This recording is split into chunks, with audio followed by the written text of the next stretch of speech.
In this week's podcast, we will begin the first of a series of stories about the great Israelite King David.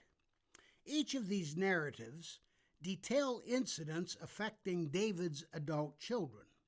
However, these are not random events, nor are they unrelated to each other. In fact, these stories, all of which are tragic, were all but predictable.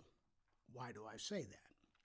Because each incident was derivative of David's infamous affair with Bath-Sheba and David's subsequently having her husband killed on the battlefield to hide from the population that the king was responsible for Bathsheba's pregnancy. Recall that after David brought Bathsheba into the palace to become one of his wives, thinking that he had gotten away with these sordid acts, a prophet named Nathan confronted the king. In this confrontation, Nathan took an indirect approach by telling David a story. The story involved two men, one fabulously rich and one terribly poor. The rich man's wealth came in the form of many flocks of sheep. By contrast, the poor man had only one sheep, a ewe, who was more of a pet than a source of income. When visitors came to see the rich man, he was reluctant to feed them from his ample flocks. Instead, he slaughtered the poor man's pet sheep and served it up as a meal. This callous act enraged David, who blurted out that a man willing to do such a terrible thing should pay 4 times the usual punishment. It was at that point that Nathan famously said to David, "You are the man." If you want to check it out, I once did a podcast on David's affair and his subsequent murder of Uriah, Bathsheba's husband. In 2 Samuel, where this story occurs, it is possible to see the events in which David's adult children were involved, as the king indeed paying 4 times for his terrible sin. Even though at first it seems that only David's household is affected by what takes place, in the end, Israel itself will have to pay a price for what David put in motion on that fateful day when he saw from the palace roof Bathsheba bathing. Today's podcast features the first of these 4 stories. It is narrated in 2 Samuel 13.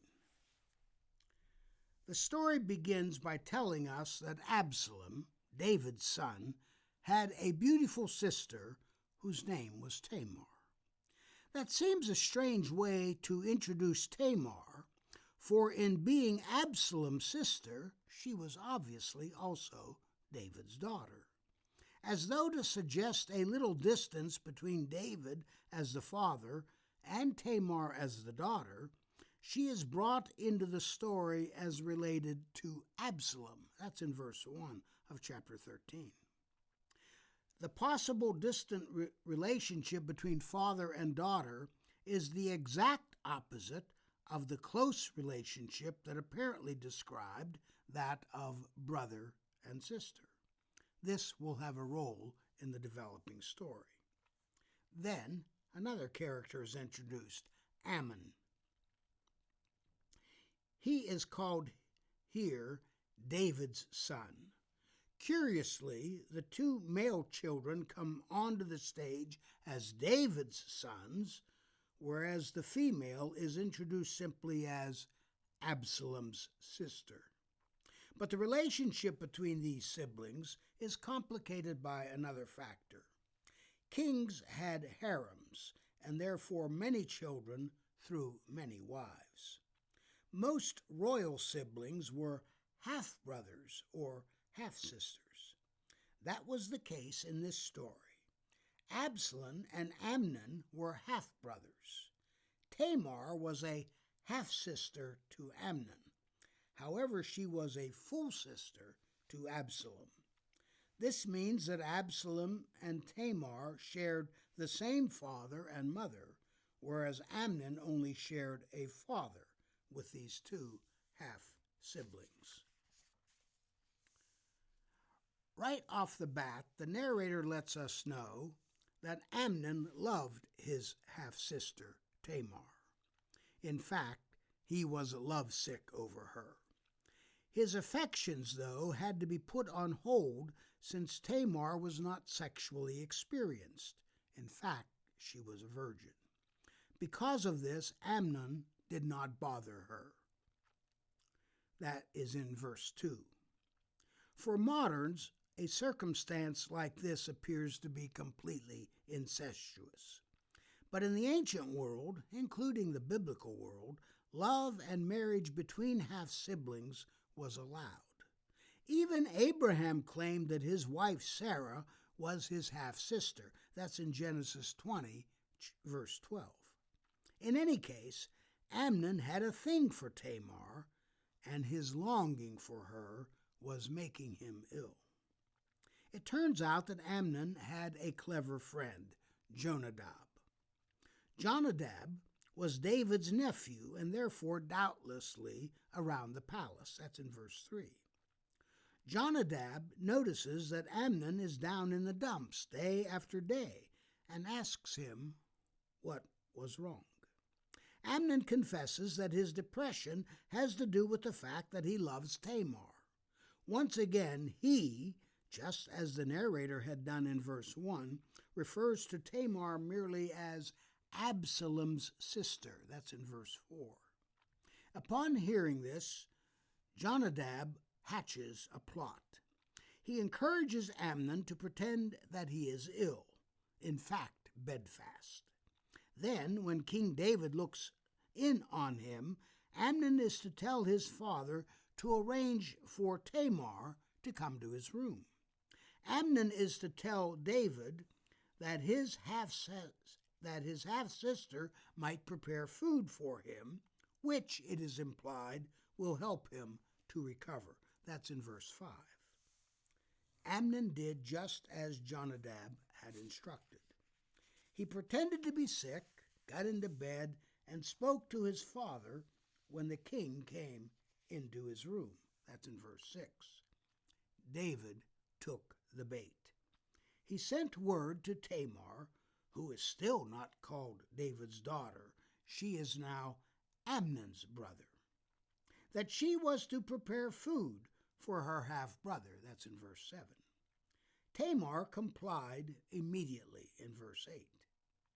After all, there was no reason for her to suspect anything untoward. However, when she prepared the food for her allegedly ill half-brother, he refused to eat. That's in verse 9. At that point, Amnon orders everyone out of the room. Evidently, as a king's son, he was attended to by more than one servant. Now, Amnon and Tamar are alone. That was when Amnon ordered Tamar to bring the food into the room, presumably a smaller room where he had been lying down. Strangely, Amnon insisted on Tamar's feeding him from her hand. Still unsuspecting, Tamar dutifully does what Amnon asks. That's in verse 10. When she does this, and as she's doing it, Amnon crudely asks her to have sex with him. That's in verse 11. Tamar is aghast. She begs him not to force her to do this. This act would violate behavior that is expected of every Israelite.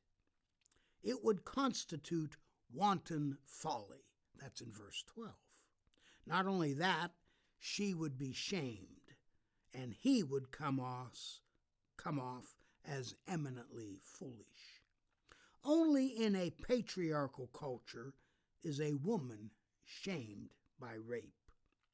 As part of her plea, Tamar wants Amnon to consult with David, their father, to arrange for a marriage. For Tamar, who has expressed no affection whatsoever for Amnon, this circumstance would be preferable to rape. She figured that King David would accede to such a request. But Amnon was not interested. He only had one thing on his mind, and so he raped Tamar. The RSV sanitizes the translation by saying that he lay with her. The Hebrew is more graphic. He laid her. That's in verse 14. Immediately after this horrific act, Amnon had a change of heart. All of a sudden, he now loathes Tamar. His hatred now exceeded the love he first expressed for her. Cruelly, once he has satisfied himself, he demands that she leave his room. That's in verse 15. Once again, Tamar is reduced to begging. As bad as the rape was, from her point of view, Amnon's sending her away would only compound the evil. That's in verse 16. But Amnon had no intention of listening to her. He even ordered an attendant to throw Tamar out of the room and lock the door. That's in verse 17. The servant obeyed Amnon's orders and saw to it that Tamar was removed. Ironically, at this juncture, we are informed that she had been wearing a garment that was common for the daughters of the king who happened to be virgins. Neither Tamar's person or her attire had had the slightest effect on on Amnon. Obviously, Tamar was distraught and all but inconsolable. She tore her garment and put ashes on her head, all signs of severe lamentation. Of course, she wept. That's in verse 19. This is one of the worst scenes in the Bible. Somehow, Absalom, Tamar's full brother, has intuited what had taken place. He encouraged his sister not to take any further action. After all, he said, he is your brother. That statement drips with irony, for Amnon could not have been less brotherly to Tamar. Though Absalom's efforts to calm his sister were a tad clumsy, he had other things on his mind. As for King David, he was angry when he learned what Amnon had done. That's in verse 21. But the king did not do a blessed thing to address the matter. What good did his anger do for Tamar? How was David's anger to achieve justice of any kind? In the meantime, Absalom did not let on that he would do anything about Amnon's wretched behavior. But that did not indicate indifference. It was part of Absalom's strategy. Though he did not speak to Amnon in a manner that would allow his intentions to be discerned, Absalom had something up his sleeve. He now hated Amnon because of what he had done to Tamar. That's verse 22. Absalom allowed 2 full years to pass. Since it was time for sheep shearing, often a time in which business and pleasure are combined, Absalom invited all of David's sons to the pending shearing. That's in verse 23.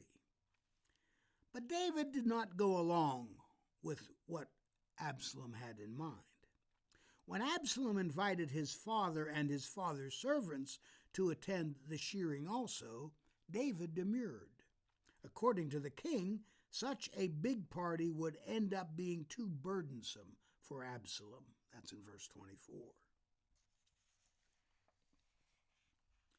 David blessed Absalom for the shearing itself, but did not want his other sons to be part of this. Absalom pressed the matter. If the other sons could not attend, how about Amnon? David did not understand why Amnon should go. That's in verse 26. Because of Absalom's persistence, though, King David finally relented, permitting the other royal sons to go to Absalom's shearing party. That would include also Amnon. That's in verse 27.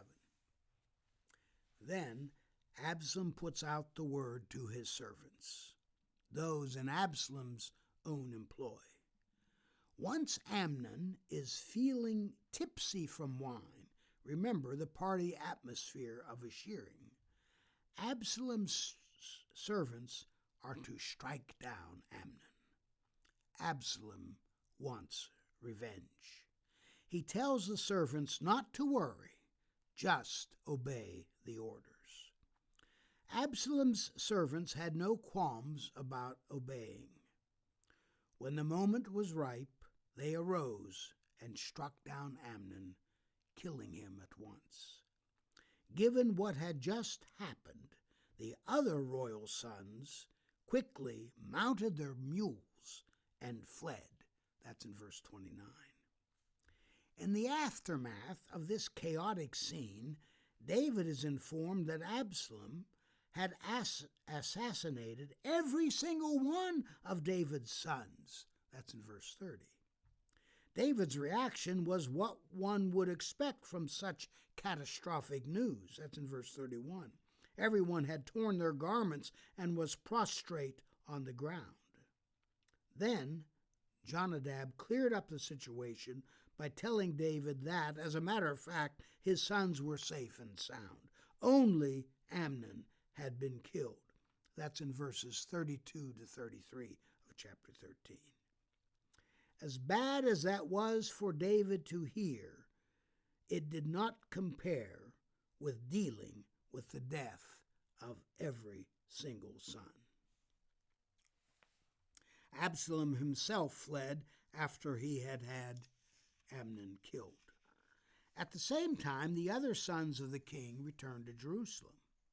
In the light of this incredible trauma, the king and the remainder of his sons wept bitterly. That's in verses 35 and 36. The rift to the royal family was all but unimaginable. Only one son was no longer there to weep, Absalom. He had sought refuge with Talmai ben Ammihud, the king of Geshur, a nearby kingdom. That's in verse 37. He remained there for 3 years. Eventually, David had a change of heart regarding Absalom, since in time he was consoled about Amnon's death. Not once does the narration say anything about the rape of Tamar, than that David had been angry. Still, he did nothing about it. Nor did David reflect on Absalom's avenging his sister's rape and David's daughter's rape. Worst of all, not once are we told anything about David's affection for his daughter or her present plight.